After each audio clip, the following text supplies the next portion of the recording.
देश और दुनिया में इस वक्त अगर सबसे बड़ा मुद्दा है, वो मुद्दा चल रहा है किसान आंदोलन का।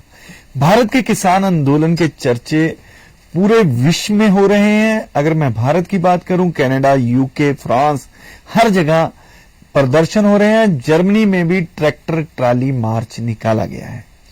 अब जो किसान है वो भारत में अकेले नहीं है, भारत में भी हर तरफ से उनको जो है सहयोग मिलना शुरू हो चुका है।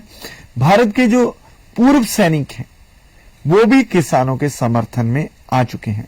इस वक्त मेरे साथ मौजूद है आर.एस. गुजराल, पूर्व मेजर हैं, DSOI संस्था है चंडीगढ़ की, उसके वाइस चेयरमैन भी रहे हैं, और उनकी धर्मपत्नी है रविंद्र कौर गुजराल जी, जिन्हें टिमकी कहा जाता है।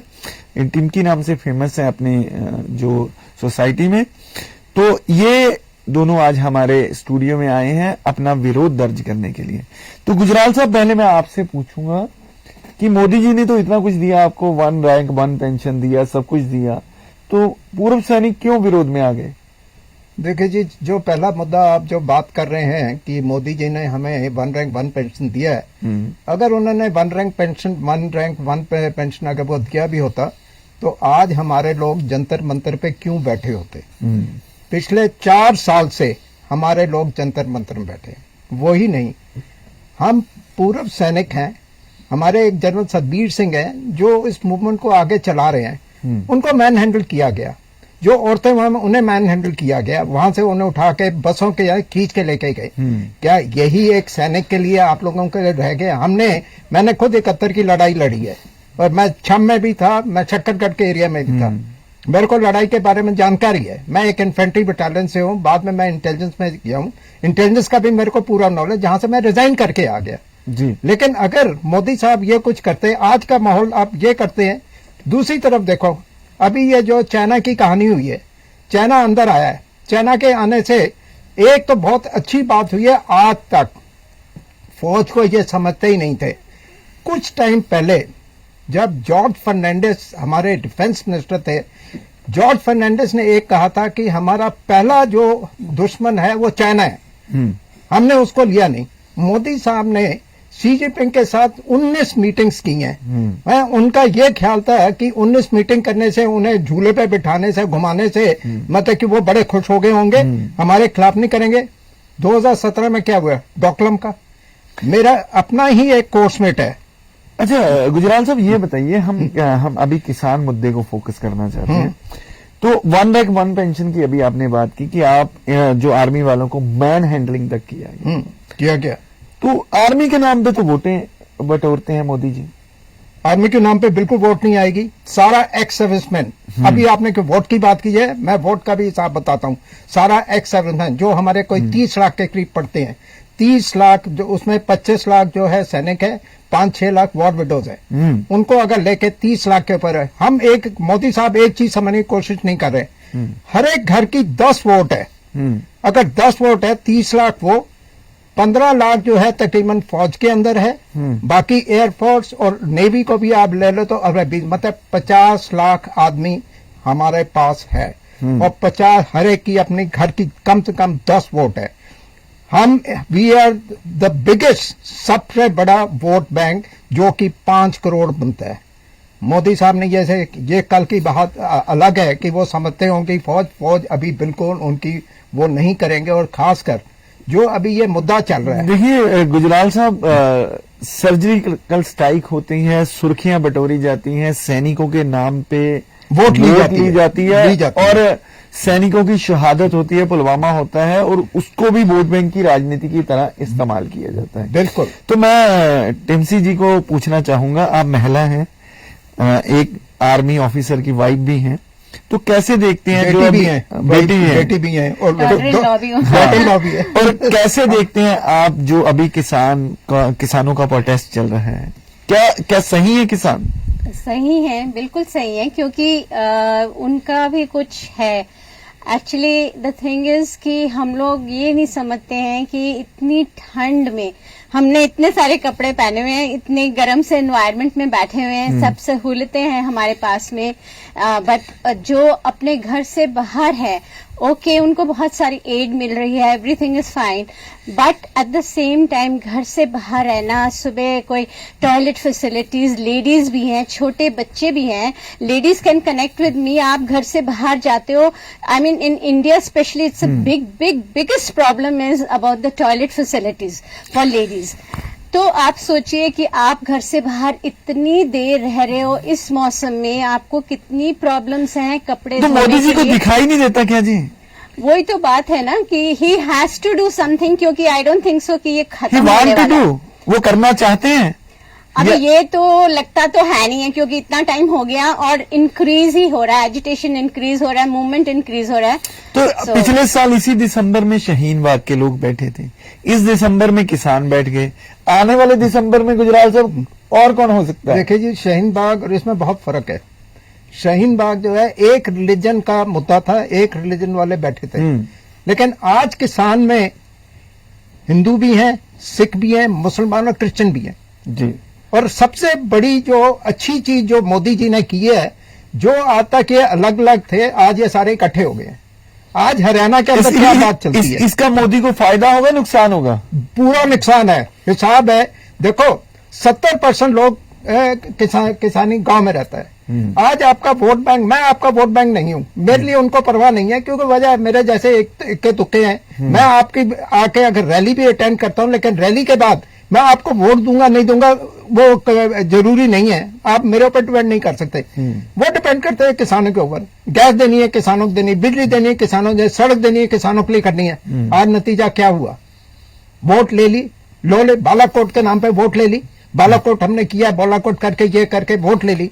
आज वही किसान, आपने उनको एक मतलब कि जोर से आपने धिक्का दिया है, धिक्का देकर नतीजा ये हुआ कि आके वो दिल्ली के बाहर बैठे हुए हैं और ये सारे इकट्ठे हो गए। आपके पास वोट बैंक कौन सा रहा? क्रिश्चियन आपके खिलाफ हो गए, सिख आपके खिलाफ हो गए, जाट, हरियाणा के जाट से बात करो, वो आपके खिलाफ, जो जाट जो यहाँ बैठे हुए हैं वेस्टर्न यूपी के, वो आपके खिलाफ हो गए, साउथ के खिलाफ। आपके पास केरला आपके पास नहीं है, तमिलनाडु में आप एक सीट नहीं जीत सकते, कर्नाटका में आपने किस तरीके से जीती वो आपको पता ही है, उड़ीसा आपके पास नहीं है, वेस्ट बंगाल आपके पास नहीं है, राजस्थान आपके पास नहीं है। और इसमें जो लोग बैठे हैं, चाहे वो हरियाणा के बैठे हैं, वो आपकी वो है, मध्य प्रदेश के बैठे हैं, वो भी बीजेपी की गवर्नमेंट है, यूपी के बैठे हैं, वो भी बीजेपी गवर्नमेंट। जब बीजेपी के गवर्नमेंट ही आपके खिलाफ खड़े हुए, लोग आपके खिलाफ, गवर्नमेंट के खिलाफ खड़े हैं, तो आप कहां से एक्सपेक्ट करते हो? ऐसा एक चीज ये जरूर है, इसके होने से आपने बीजेपी को का पूरा भट्ठा बिठा दिया है। BJP will lose and will never come back, क्योंकि आपने एक चीज बड़ी अच्छी दिखा दी है कि बीजेपी वाले बिके हुए हैं। बीजेपी वाले बिके हुए हैं। तो मैम आप भी यही मानते हैं? आप एक आर्मी फैमिली से हैं, तो जो किसान बैठे हैं उनके पुत्र सरहद पे हैं, उनके बेटे सरहद पे ड्यूटी कर रहे हैं और वो दिल्ली बॉर्डर पे हैं। तो इतनी सर्दी में एक तरफ तो सियाचिन में बैठे हैं उनके बेटे, और वो खुद दिल्ली में ठिठुरती ठंड में वहां बैठे हैं। तो न तो मोदी जी को किसान दिखता है, न जवान दिखता है, तो किस दिशा में जा रहा है देश? देखिए, आप किसी भी पॉलिटिशियन के घर चले जाओ, वहां का कोई उनका बेटा, ग्रैंडसन, कोई भी फौज में नहीं है। So they can not understand what it is to be a फौजी। ठीक है ना? और not only the officers, we are not talking only of the officers, यहाँ हम जवानों की बात कर रहे हैं। उनकी life is really pathetic and सिर्फ आर्मी वाले कैन कनेक्ट विद देम। और मैं तो आई एम सीरियसली थिंकिंग कि जो भी आता है in command of like the government और whatever you know who is in command of the country, उसे तो at least like abroad they have कि 2 years compulsory army service is important. तो यहाँ भी हर मर्द को, हर एक मर्द को at least minimum 2 years army service करवाया जाए, तो उनको तब पता चले, उनके घर वालों को समझ आए कि क्या चीज है। Everything is not hunky glory in the army. जो आप मतलब इतनी ठंड में, like you are talking of Siachen, वहां पर जो ग्लेशियर्स का होता है, या I mean people get snow blindness. Snow blindness एक बार मेरे हस्बैंड को हुआ था, and he can connect with it कि इट्स सो पेनफुल तो छोटी छोटी चीजें हैं, आपके हाथ कट जाते हैं, फ्रॉस्ट ब्राइट हो तो जाता है। मोदी जी बहुत को सी किस चीजें चीज की होती हैं। ब्लाइंडनेस है गुजराल साहब? मोदी जी को किसान नहीं दिख रहे? नहीं, चलो, नहीं, मोदी जी को सब चीज नजर आ रही है, लेकिन चश्मा जो है अडानी अंबानी का है। अंबानी कब उतारेंगे आप? वो अडानी अंबानी का जब तक चश्मा नहीं उतरेगा, मोदी जी कौन उसका नहीं उतारेगा? उतरेगा। नहीं, वो उतरेगा, अब उतरने का अभी उसका कोई चारा नहीं है, वो तो उतरेगा। जो इतने लोग यहाँ बैठे हैं वो अडानी अंबानी, देखो हिसाब बड़ा सीधा है। आज ये हमारे जो है चल रहे हैं, जो 3 बिल लाए गए हैं, 3 बिलों का ये मुद्दा चल रहा है। मोदी जी इस मुद्दे में कुछ नहीं कर सकते, वजह बड़ी सीधी है, कहानी तो अडानी अंबानी की है। आज मोदी जी तो चीख के कहते हैं देश नहीं झुकने दूंगा, मोदी जी खुद झुक गए। नहीं, देश नहीं झुकेगा, अडानी अंबानी जब तक नहीं झुकेंगे देश नहीं झुकेगा। मेरे को ये जैसे अभी ये लगातार ये चल रहे हैं, मैं प्राइम मिनिस्टर आ रहे हैं, अपने डिफेंस मिनिस्टर बात कर रहे हैं, अपने ये जो है एग्रीकल्चर मिनिस्टर सारे बात कर रहे हैं, ये क्या करने की कोशिश कर रहे हैं। आज का किसान जो है, आपने उनके पेट पे लात मारी है, आप उनको समझते हैं कि कल वो भूखे मर जाएंगे। आपने ये जो है देश सारा तो बेच के रख दिया, फिर आप किस चीज की बात करते हैं? आप किसी चीज में जब तक देखो ये बिल तब तक नहीं पास होंगे जब तक अडानी अंबानी को झटका नहीं लगेगा, और अडानी अंबानी को झटका लग रहा है। अभी जो है कुछ दिन पहले आपने देखा था कि अंबानी, जबकि पेंडेमिक के टाइम में, कोरोना के टाइम में हर जगह पे नुकसान हुआ है, मतलब कि कोई लोगों की नौकरियां गई, सब कुछ खत्म हुआ, लेकिन इनका तो पैसा बढ़ा है। वो कैसे हो सकता है? आज भी आप शेयर मार्केट देखो, शेयर मार्केट ऊपर घूम रही है, कैसे घूम रही है?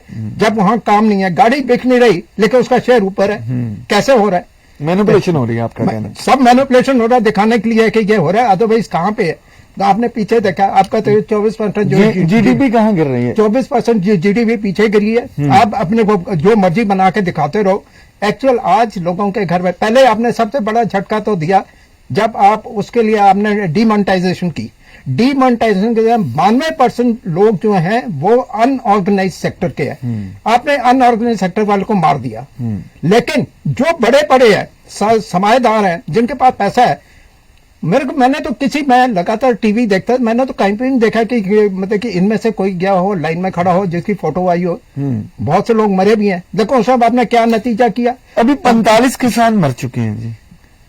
हाँ जी, मर चुके हैं। हाँ, शहीद हो चुके हैं। मैं शहीद शहीद। तो उसका कोई केस नहीं दर्ज होना चाहिए? किसकी वजह से मरे हैं? अडानी की वजह से, अंबानी की वजह से, मोदी की वजह से? तो अगर कोई बंदा मतलब उसकी जान जाती है तो कोई ना कोई तो जिम्मेवार होना चाहिए उसका। आप किसको जिम्मेवार माने? Who's going to bell the cat? That's the question. I think these days nobody wants to do anything. Everybody is just talking about various things. But ये चीज है कि what I feel, थोड़ा सा जो मैं देखती हूँ न्यूज या अपने हस्बैंड से सुनती हूँ या कुछ, तो मुझे ये अच्छी बात लगी है कि the country is getting more united. And the common people, they are getting more united because they are seeing that ये जो आजकल के मसले हैं ये सबके लिए हैं, और स्पेशली लेडीज का जो है इंटरेक्शन जो हो रहा है, we have also started discussing politics and farmers agitation and their problems and all that. पहले तो बॉलीवुड में भी गाने होते थे ना कि जय किसान, जय जवान और मेरे देश की मिट्टी वगैरह वगैरह। आजकल you don't find those type of songs because people don't connect with it. Children जो है उनको कुछ पता ही नहीं है। Now in schools they are teaching them, I have a grandson Harfateh and we are teaching him these days. उसका कोई वो प्रोजेक्ट है, he is in nursery only, class 1 type, and उसका प्रोजेक्ट है कि गार्डनिंग। सो ये गाजर है, ये मूली है, ये है, तो उसको ग्रो करना है गमलों में and all those type of things.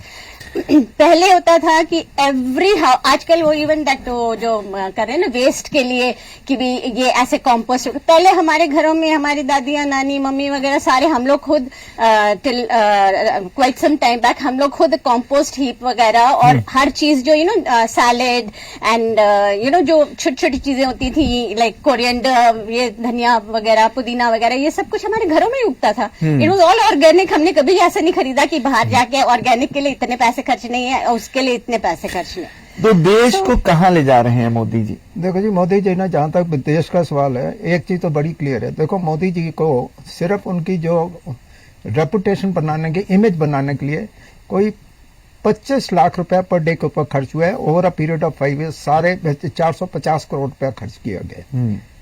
अभी वो इमेज तो उनकी तार तार हो गई। किसान आंदोलन ने खत्म कर दिया उनका 25 लाख। अब क्या बजट बढ़ाना पड़ेगा उनको? नहीं, उनकी कहानी बड़ी सीधी है। मोदी जी कहीं पे भी जाते थे, he was going as a rock star.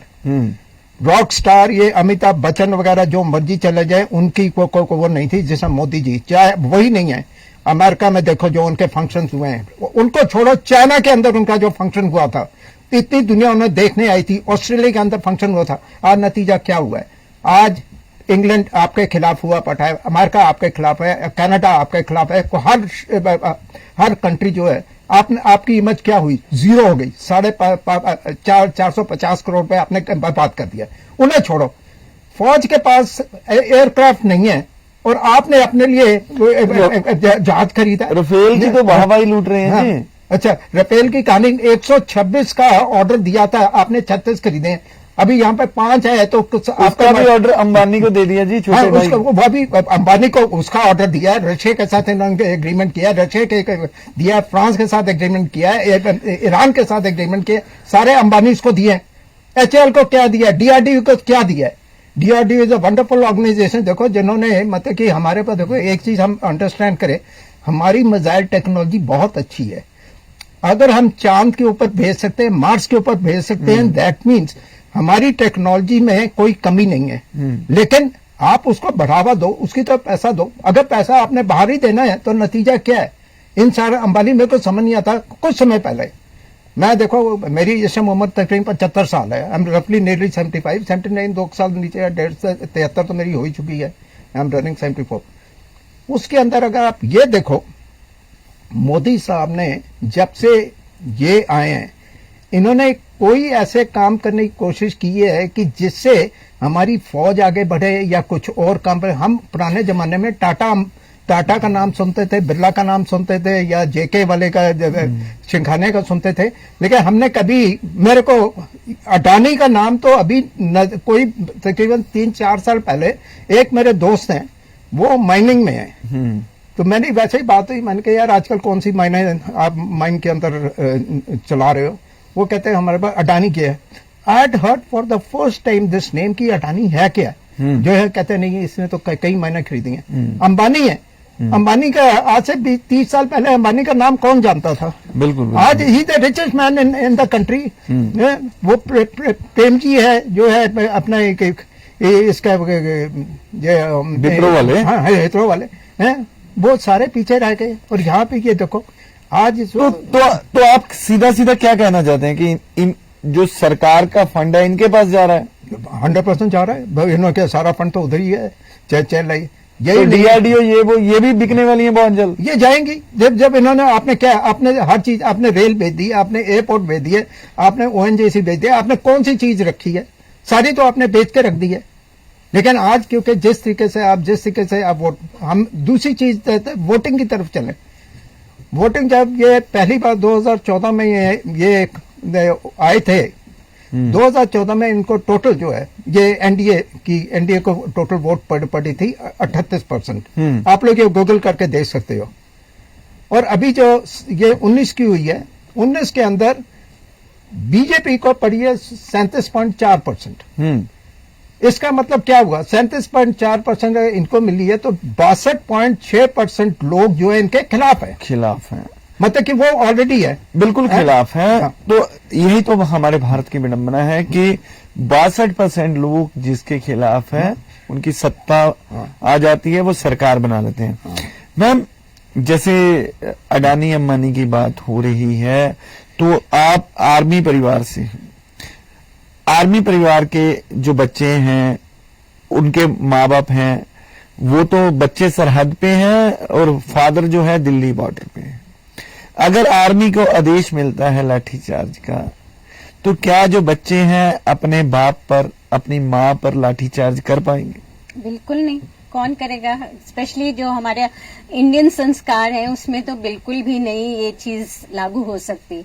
जो वो पीछे जाट एजिटेशन हुआ था, तो उसमें भी they had called the army at the last moment, और इतना बड़ा मतलब एजिटेशन हुआ था, पर they also refuse to pick up the arms, क्योंकि उनके भी तो पेरेंट्स या ग्रैंड पेरेंट्स या वॉट एवर जो भी है वो लोग थे वहां पर। तो इससे क्या स्थिति बन जाएगी गुजरात देखो जी में? अगर आर्मी तो यही सुना जाता है कि आर्मी आदेश मिलने के बाद तो सुनती ही नहीं है। अब सामने बाप होगा, किसान होगा, और आर्मी को अगर सरकार आदेश देती है कि इनके खिलाफ कार्यवाही करें, तो क्या स्थिति होगी? कार्यवाही होगी या नहीं होगी? देखो जी, मैं आप लोगों को पीछे ले जाता हूँ। 1857 का जब गदर हुआ था, मंगल पांडे ने किया था।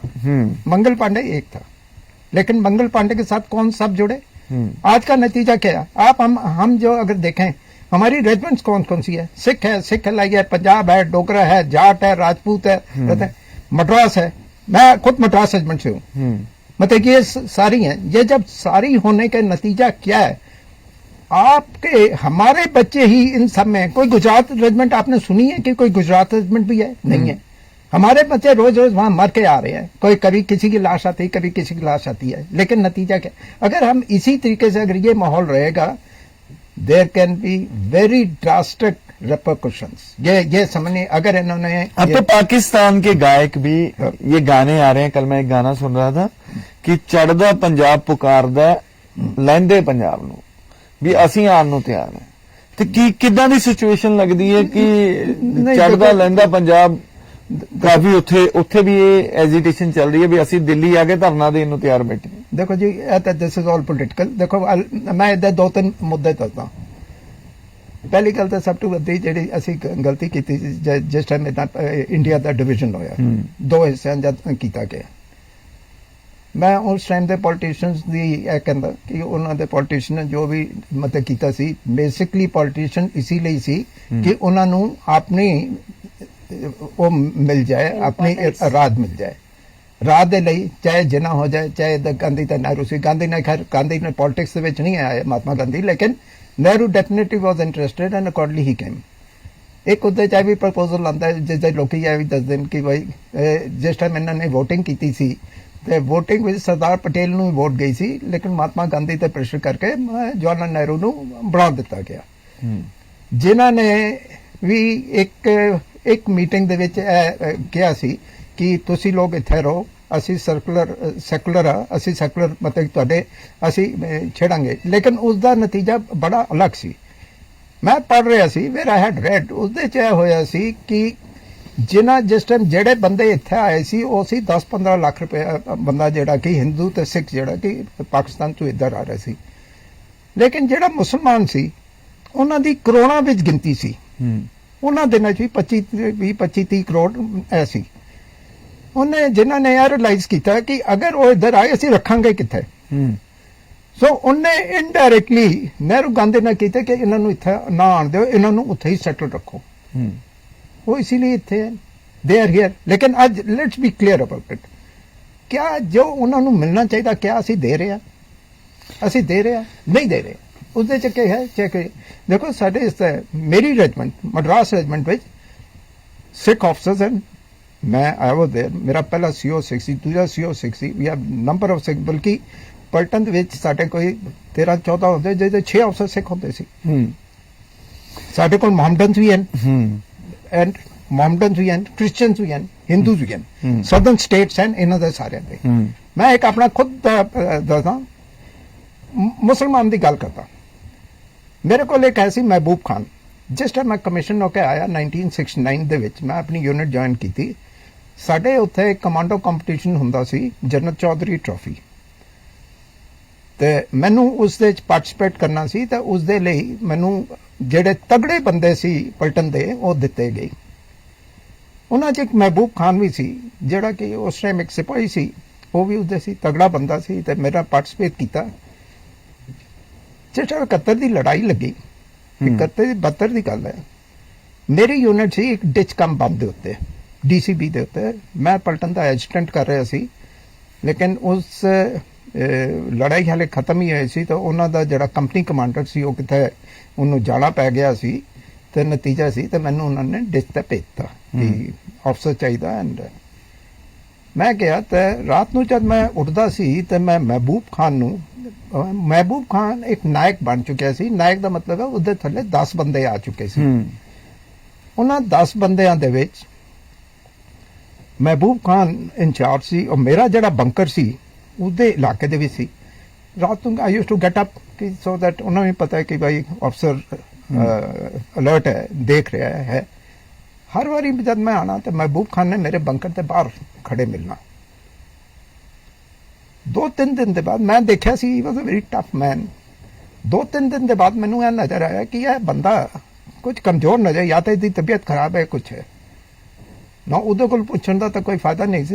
ਮੇਰਾ ਜਿਹੜਾ ਸਹਾਇਕ ਸੀ, ਅੱਜ ਕੱਲ ਉਹਨੂੰ ਬੱਡੀ ਕਹਿੰਦੇ ਨੇ, शिखामणि, मैं शिखामणि बुलाया। मैं कहा शिखामणि, मेरे को लगता है महबूब खान की तबीयत खराब है। मैनू की जवाब मिले, साहब आप क्या बात करते हो, उसकी तबीयत आपकी वजह से खराब है। मैंने कहा मैंने क्या किया है? कहता है जब से आप इस इलाके में आए हो सारी रात वो ड्यूटी देता है। कहता है लड़ाई का मौका वो है, साहब को की हिफाजत करना मेरा फर्ज है। नो सी दैट लॉयल्टी, देशभक्ति की भावना आप बताना चाहते हैं कूट कूट के भरी हुई है। तो मोदी जी तो बहुत प्रचार करते हैं देशभक्ति का, भारत माता का। भारत माता के लाल अब सड़कों पे हैं। बिल्कुल है, बिल्कुल तो है। क्यों नहीं दिख रहे? इनको नहीं दिख रहे, मैंने बताया ना। वन बैग वन पेंशन पे मैन हैंडलिंग होती है। मैन हैंडलिंग होती तो है।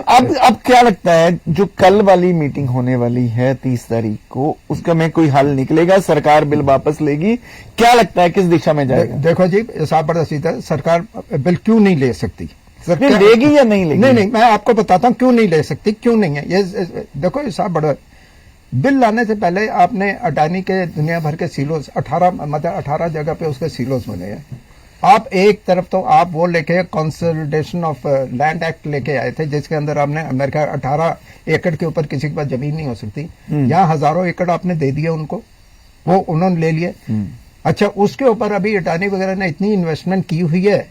जब इन्वेस्टमेंट जहां पे उन्हें यह नजर आया कि भाई हमने तो इन्वेस्टमेंट, अगर मोदी को अपना वोट बैंक खिसकता दिखेगा तो आपको नहीं लगता कि ये बिल उसे वापस लेने पड़ेंगे? नहीं, जा चुका है वोट बैंक, जा चुका है। आप वो खिसता नहीं है, जा चुका है। उन्हें वो बेशक, अभी नतीजा क्या होगा कि जब इतना उनकी इन्वेस्टमेंट लगी हुई है, जब उनका अभी जैसे मैं बता रहा था जियो का ये कर रहे हैं, बाकी भी अभी यहाँ पे मेरी कुछ जाट ऑफिसर्स जो हरियाणा से है उनसे बात, उन्होंने बताया सोनीपत में जो इनके मॉल वगैरह हैं, मॉल का घेराव किया गया, बाकी जगह घेराव किया, पेट्रोल पंपों का घेराव किया।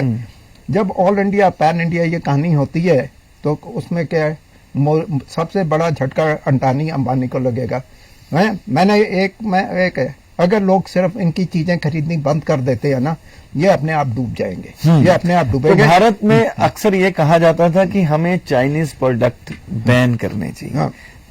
अब जो हालात हमारे देश के भीतर बनते जा रहे हैं, तो चाइना तो हमारे देश के भीतर ही खड़ा हो रहा है, हमारे किसानों की जमीनों पर कब्जा करने के लिए तैयार है। मेरा आखिरी सवाल आपसे है, अगर दिल्ली बॉर्डर पे आपको जाना पड़े, मोदी जी बिल वापस नहीं लेते कल की मीटिंग के बाद, तो आप बीइंग ए आर्मी ऑफिसर की वाइफ हैं, तो आप लोग खुद भी संघर्ष का हिस्सा बन रहे हो, तो आपका क्या प्लान होगा, क्या स्ट्रेटेजी होगी? क्या आप जाएंगे वहां पे? जरूर जाएंगे, अगर जाने में पड़े तो उसमें क्या है, जरूर जाएंगे। और वी शुड एनकरेज देम कि भी आप जो कर रहे हो कैरी ऑन। मेरे को तो लगता है वो डटे रहेंगे। But the worst thing is कि मीडिया में बहुत क्लियरली हर एक चीज नहीं आता। जो कॉमन मैन है उससे बहुत सारी चीजें नहीं पता है, स्पेशली जैसे ORP के है, जंतर मंतर में इतनी देर बैठ रहे, it was not being covered by the media at all, which is a very sad state of affairs. India is suppose to be secular. या तो आप खुलेआम कहते हो कि डिक्टेटरशिप है तो fine, then we have to lump it, हम लोग कुछ नहीं कर सकते। That is the thing. तो मीडिया पे सवाल उठा दिया जी, तो मीडिया की भूमिका पर भी आप ठीक है, ऐसे क्या कहेंगे? मैं मीडिया का, देखो जी ऐसा है, जो तो गोडी मीडिया है वो तो बेकार हुआ है। देखो आप क्या करोगे, 22 चैनल तो इसने अंबानी ने खरीदे थे। अभी वो देखो, मैं जो मीडिया वाले, मैं उनको ब्लेम नहीं करता, ब्लेम नहीं करता, उनकी रोजी रोटी का सवाल है। जैसे हुक्म ऊपर से आ रहे हैं वो उसी तरीके से करेंगे। लेकिन आज जिस तरीके से इंटरनेट बड़ा है, जिस तरीके बाकी दूसरे मीडिया के आगे है, वो इन सबको न्यूट्रलाइज करते हैं। आज के दिन में अगर हमारे जो है, मेरे को खुद टीवी, मैं टीवी के ऊपर देखता हूँ, नजर नहीं आता, मेरा देखने का दिल नहीं करता, लेकिन जो मेरा व्हाट्सएप है, बाकी है, वो मेरे को रोज मेरे 6-7 घंटे लगते हैं, बिकॉज इतना इंफॉर्मेशन आता है कि, एंड वो that is the right information, that is the information which is coming from ground, पूरा वहां से आ रहा है। और उसमें यही नहीं है, उसमें ये भी आ रहा है कि तो पंजाबियों को तो खालिस्तानी बता रहा है मीडिया। हाँ, तो आप मीडिया बता रहे हैं। नहीं, आप भी पंजाबी हो, किसान भी हो, तो क्या आप खालिस्तानी हो? मैं वही है ना, खालिस्तानी था, तभी तो मैं 71 की लड़ाई पाकिस्तान के खिलाफ लड़ा, क्योंकि खालिस्तानी हूं ना, इसीलिए मैं लड़ा। हमारी सबसे बड़ी दिक्कत ये हुई थी, ऐसा था जब 47 में जब इंडिपेंडेंस मिलना था, तो जिन्होंने बोला था, मास्टर तारा सिंह अगुवाई कर रहे थे, मास्टर तारा सिंह को उन्होंने बोला था कि भाई आप हमारे साथ पाकिस्तान के साथ जुड़ो। मास्टर तारा सिंह ने कहा कि देखो, हमारे गुरुओं ने भी शहीदी दी है हिंदुओं के लिए, गुरु तेग बहादुर साहब ने, छोटे साहिबजादे ने, तो हमारा पाकिस्तान के साथ जुड़ने का मतलब नहीं है, हम इधर आएंगे। नतीजा है हम आए, लेकिन आज हम खालिस्तानी बन के, मेरे को खालिस्तानी का एक बड़ा मोटा हिसाब है, मैं टीवी चैनल के सामने बात कर रहा हूं। आज जिन्हें हम खालिस्तानी, वो क्यों खालिस्तानी बने हैं? अब वो क्यों बने हैं? आज अगर हम खालिस्तानी की बात है, क्यों बने हैं? आपके 84 के राइट्स हुए, राइट्स के अंदर जो मरे हैं, कोई इंक्वायरी हुई है? किसी ने उन्हें पकड़ा है? और दे हैं रिलीजियस, आप जिनके सामने उनके छोटे छोटे बच्चे and their families and their husbands and everything, grown up sons वगैरह सब कत्ल कर दिए गए बेरहमी से। हम लोग नाजीज को कहते हैं कि they were so bad, but I think the worst is when your own people are doing something with you know. मैं इसमें थोड़ा और ऐड करना चाहता हूँ। आज जो लोग यहाँ से छोड़ के कनाडा, अमेरिका वगैरह, उनमें इस चीज का बहुत रोष है, और रोष के है, उसके बाद तो रोष दूर नहीं होने चाहिए क्या? नहीं होने चाहिए। नहीं, देखो मेरी बात, एक सरदार प्रधानमंत्री बनता है भारत का, डॉक्टर, उसने भी नहीं किया, नहीं किया।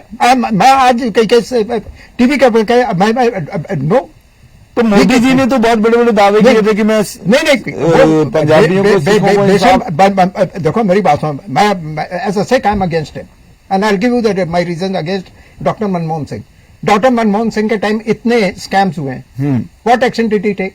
ना कि इस टाइम भी मोदी जी ने किसी के खिलाफ कोई कार्रवाई नहीं की। उनके खिलाफ कौन सा, मेरे को बताता, मोदी जी बोला ना खाऊंगा ना खाने दूंगा, कौन सा है जिसको इन्होंने अंदर किया है? कोई एक दिखा दो। रॉबर्ट वाड्रा बड़े चर्चा में थे 2014 से पहले। तो वो अभी इलेक्शन कोई आ जाएगी, रॉबर्ट वाड्रा बाहर आ जाएंगे, लेकिन मोदी जी ने किया नहीं। ये देखो, मेरे को अफसोस होता है पॉलिटिशियंस। अच्छा, अब मैं सीधा सवाल आपसे पूछ रहा हूँ, किसकी मंशा गलत है, किसानों की, सरकार की? सरकार की। उसमें देखो, सरकार, जैसे मैंने कहा, सरकार बिकी हुई है अभी, इसका अच्छा, दूसरा सवाल, क्या सरकारें पहले भी बिकती थी कि बीजेपी की गवर्नमेंट ही बिका हुआ है? देखो जी, ऐसे तो नहीं बिकती थी, ऐसे नहीं बिकती थी। देखो, सरकार में दिक्कत ये जरूर खड़ी, पहली गवर्नमेंट्स में भी आई है। गवर्नमेंट, आप अगर नेहरू के टाइम में जीप स्कैंडल हुआ है, जिसके अंदर जब फौज के लिए जीपें गई, वीके कृष्णा मेनन जो है, you are the defence minister, मतलब कि डिफेंस परचेजेस के अंदर तो बफर्स हुआ है। बफर्स का नतीजा क्या हुआ? राजीव गांधी 408 सीटों के अंदर ही came to the parliament, 408, which is a record. आज तक ना तो इंदिरा गांधी को ना नेहरू, किसी को 408 सीट नहीं मिली। लेकिन जैसे ही बफर्स की कहानी बाहर आई, तो वेरी नेक्स्ट इलेक्शन ही लॉस्ट।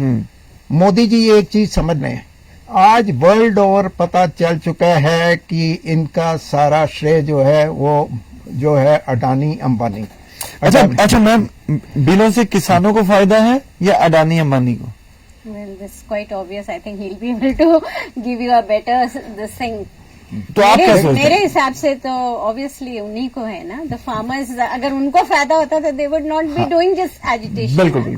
तो दर्शकों, अभी समय इजाजत नहीं दे रहा, समय आपसे विदा लेने का हो रहा है, तो मैं ये कहना चाहता हूँ, जो पूर्व सैनिक हैं, उनके परिवार हैं, वो भी 1 रैंक 1 पेंशन के लिए संघर्ष कर रहे हैं। मोदी जी ने चीख कर वायदा किया था कि मैं अपने सैनिकों को 1 रैंक 1 पेंशन दूंगा। वो संघर्ष करते रहे, जंतर मंतर पर गोदी मीडिया ने, नेशनल मीडिया ने उनको दिखाया तक नहीं और उनके साथ मैन हैंडलिंग हुई। अब किसान कि पूरे भारत का किसान सड़कों पर है। मोदी जी चीख चीख कर कह रहे हैं कि जो बिल लाए हैं उनके फायदे की है। किसान कह रहा है कि ये उनके फायदे की नहीं है, कृपया इसे वापस लीजिए। इसलिए इतनी भयंकर सर्दी में किसान दिल्ली की सड़कों पर बैठा है और 45 के करीब किसान शहीद हो चुके हैं। अगर भारत में कहीं लोकतंत्र है, अगर है, तो सरकार को किसानों की बात सुननी चाहिए, किसानों के बीच आना चाहिए, जो उनकी समस्याएं हैं उनको सुनते हुए तुरंत उनका समाधान करना चाहिए।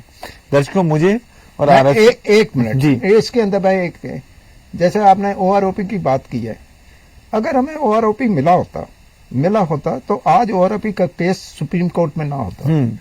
सुप्रीम कोर्ट में भी क्या हो रहा है, तारीख पड़ जाती है, आगे चला जाता है, नतीजा है वेयर डू वी स्टैंड। तो जवान भी अपने आप को ठगा महसूस कर रहे हैं, किसान भी ठगा महसूस नहीं। इसमें मैं एक चीज और आपको अब इसको होने के अभी रिसेंटली एक हमारे उन्होंने सीडीएस भी लेके आए हैं, उन्होंने एक प्रपोजल डाला है। प्रपोजल ये डाला है कि जिसकी 35 साल की तक की सर्विस ने, मतलब 35 साल अगर वो नौकरी नहीं करता है ना, तो उसकी 75% वो होगी, पेंशन जो है 75% रहेगा। और जिसकी जैसे कम है, जिसकी भी, तो उनको जो है उनको 25% मिलेगी। ये बहुत बड़ा मुद्दा है। लोग आते हैं फौज के अंदर, जो आया आपने कोई टर्म्स एंड एंगेजमेंट्स दिए हैं, उसमें टर्म्स एंड एंगेजमेंट की आपको ये पेंशन ये मिलेगी। जब ये आप इस किस्म का 35 साल इंसान करके तो 75% से 75 क्या, पहले तो उन्होंने हमारा जब था शुरू में, जब मतलब कि हमारी इंडिपेंडेंस हुई तो थी, मैं सीधा सीधा ये कहूं कि आपको डिसीव किया है इन्होंने, हो रहे हैं, लेकिन नहीं, अभी वो उन्होंने होल्ड किया हुआ है, क्योंकि अभी तो इसके जो ये एजिटेशन है, इसके रिजल्ट तो बहुत भयानक निकलेंगे। तो अगर गुजराल साहब की माने तो जो ये एजिटेशन है, इसके रिजल्ट बहुत भयंकर आने वाले हैं, बहुत गंभीर होंगे। और जो मोदी जी हैं वो अपनी लोकप्रियता भारत में खो चुके हैं। दर्शकों, समय हो गया आपसे इजाजत लेने का। मुझे और आरएस गुजराल और मिसेज आरएस गुजराल को दीजिए इजाजत। नमस्कार। धन्यवाद। धन्यवाद, थैंक यू।